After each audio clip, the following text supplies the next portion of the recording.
Assalamualaikum warahmatullahi wabarakatuh.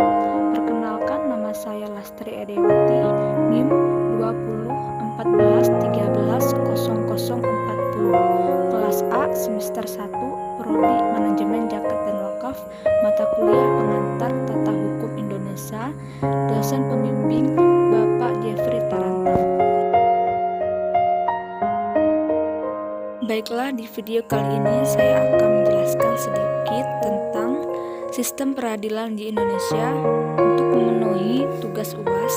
Berikut penjelasan tentang sistem peradilan di Indonesia. Sistem peradilan di Indonesia. Sistem peradilan di Indonesia didasarkan pada Undang-Undang Dasar 1945 yang telah diamandemen pasal 24 ayat 1 Undang-Undang Dasar 1945, yaitu kekuasaan kehakiman merupakan kekuasaan yang merdeka. Dan untuk pasal 24 ayat 2, kekuasaan kehakiman dilakukan oleh sebuah Mahkamah Agung dan badan peradilan yang berada di bawahnya dalam lingkungan peradilan umum, lingkungan peradilan agama, lingkungan peradilan militer, lingkungan peradilan tata usaha negara, dan oleh sebuah Mahkamah Konstitusi. Berdasarkan pasal 24 ayat 1 dan 2 Undang-Undang Dasar 1945 tersebut, yang dapat melakukan fungsi peradilan di Indonesia hanya dua, yaitu Mahkamah Konstitusi. Mahkamah Agung berwenang mengadili pada tingkat kasasi, menguji peraturan perundang-undangan terhadap undang-undang, sedangkan Mahkamah Konstitusi memiliki kewenangan yang diatur di dalam Undang-Undang Nomor 24 Tahun 2003 tentang Mahkamah Konstitusi. Susunan sistem peradilan di Indonesia. Yang pertama, Mahkamah Agung. Mahkamah Agung merupakan pengadilan negara tertinggi dari semua lingkup peradilan yang ada dalam menjalankan tugasnya, terbebas dari campur tangan pihak maupun termasuk pemerintah. Mahkamah Agung berkedudukan di Ibu Kota Negara Republik Indonesia. Susunan Mahkamah Agung terdiri dari pimpinan, hakim anggota, panitera, dan sekretaris jenderal. Pimpinan Mahkamah Agung terdiri dari seorang ketua, seorang wakil ketua, dan beberapa orang ketua muda. Hakim anggota mahkamah adalah Hakim Agung.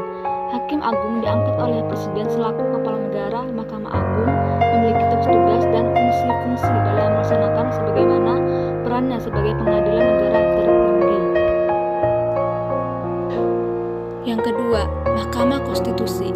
Dalam pasal 2 Undang-Undang dinyatakan bahwa Mahkamah Konstitusi merupakan salah satu lembaga negara yang melakukan kekuasaan kehakiman yang merdeka untuk menyelenggarakan peradilan guna menegakkan hukum dan keadilan. Adapun wewenang Mahkamah Konstitusi yang mengadili pada tingkat pertama dan terakhir yang putusannya bersifat final, yaitu yang pertama, menguji undang-undang terhadap Undang-Undang Dasar Republik Indonesia tahun 1945. 2. Memutus sengketa kewenangan lembaga negara yang kewenangannya diberikan oleh Undang-Undang Dasar Republik Indonesia tahun 1945. Yang ketiga, memutus pemburuan partai politik. 3. Peradilan umum. Peradilan umum adalah badan peradilan yang mengadili rakyat Indonesia pada umumnya atau rakyat sipil yang terhadap ke dalam dua bagian, yaitu pengadilan negeri dan pengadilan tinggi. Pengadilan negeri merupakan pengadilan tingkat pertama untuk memeriksa, memutus, dan menyelesaikan perkara pidana dan perdata bagi rakyat pencari keadilan pada umumnya, kecuali undang-undang menentukan lain. Sedangkan pengadilan tinggi merupakan tingkat banding terhadap perkara yang diutus oleh pengadilan negeri dan merupakan pengadilan tingkat pertama dan terakhir mengenai sengketa kewenangan mengadili antar pengadilan negeri di daerah hukumnya. Yang keempat, peradilan agama. Peradilan agama merupakan salah satu pelaksanaan kekuasaan kehakiman bagi rakyat pencari keadilan beragama Islam mengenai perkara perdata tertentu. Pengadilan agama sebagai badan pengadilan tingkat pertama yang kedudukannya sama dengan peradilan negeri dan mempunyai lingkup wewenang untuk memeriksa, memutuskan, dan menyelesaikan perkara-perkara di tingkat pertamanya orang-orang yang beragama Islam di bidang perkawinan, pewarisan, wasiat, hibah, dan wakaf, serta sedekah. Yang kelima, peradilan militer. Peradilan militer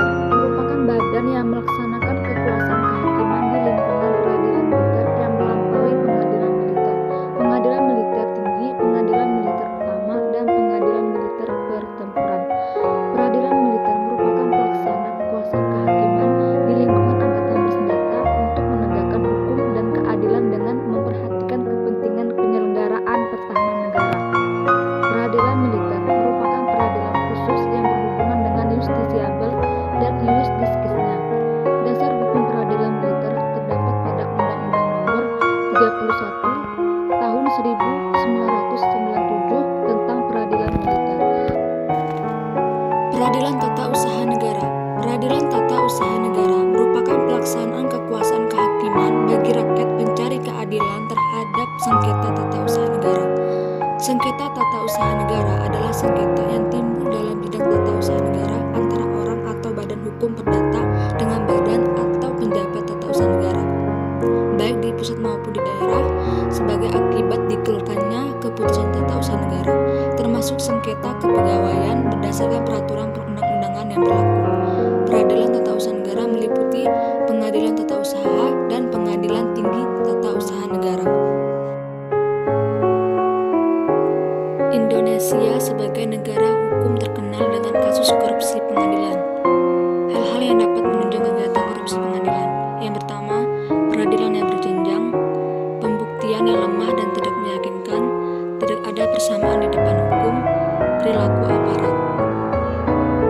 Demikian penjelasan dari saya.